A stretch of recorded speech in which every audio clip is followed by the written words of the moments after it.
हरिः ॐ साक्षान्मूलप्रमाणाय विष्णवे मिततेजसे आद्याय सर्ववेदानां ऋग्वेदाय नमो नमः। श्रीगुरुभ्यो नमः। हरिः ॐ हरिः ॐ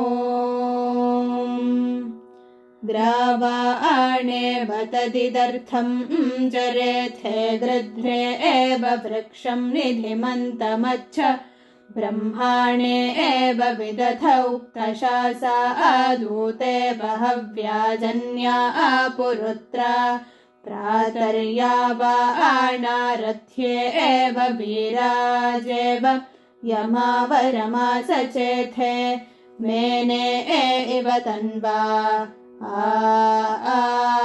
आशुम्भमाने दम्पती वक्रतु विधाजनेषु शृङ्गे एव नः प्रथमागन्तमर्वाक् छपाविवचर्भुराणातरोभिः चक्रवाकेव प्रतिवस्तो रुस्रार्वाञ्चा आयातं रथ्ये एव शक्रा नावेव नः पारयतं युगे वनभ्ये एव न उपधेव प्रधेव श्वाने एव नो अर्षण्यातनूनां कृगलेव विस्रसः पातमस्मान् वाते एवाचुर्यानद्ये एव रेतिरक्षे एव चक्षुषाया आतमर्वाक् हस्ता आविव तन्वे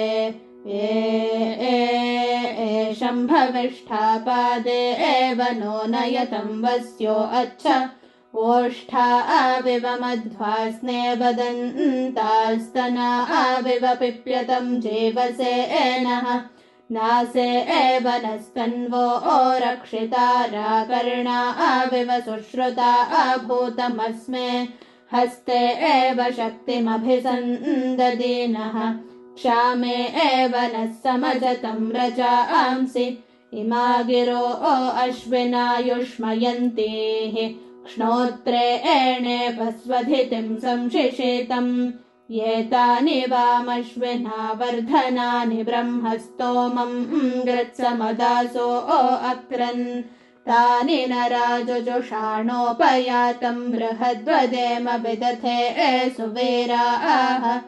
हरिः ॐ हरिः ॐ येष वान् देवावश्विना कुमारः साह देव्यः दीर्घायुरस्तु सोमकः तं युवं देवावश्विना कुमारं साह देव्यं दीर्घायुषं कृणोतन। हरिः ॐ हरिः ॐ यथा सोमः प्रातः सवने अश्विनोर्भवति प्रियः एवा मे अश्विनावर्च आत्मनिध्रियताम् यथा मधुकृतः संभरन्ति मधावधि एवा मे अश्विनावर्च आत्मनिध्रियताम् यथा मक्ष इदं मधु न्यञ्जन्ति मधावधि एवा मे अश्विनावर्चस्तेजो बलमोजश्च ध्रियताम् अश्विना सारथेन मामधुनान्तं शुभस्पति यथा वर्चस्वतीं वाचमावदानि जनानु। हरिः ॐ हरिः ॐ गर्भं धेहि सिनेवानि गर्भं धेहि सरस्वति गर्भं ते अश्विनौ देवा बाधत्तां पुष्करस्रजा। हरिः ॐ।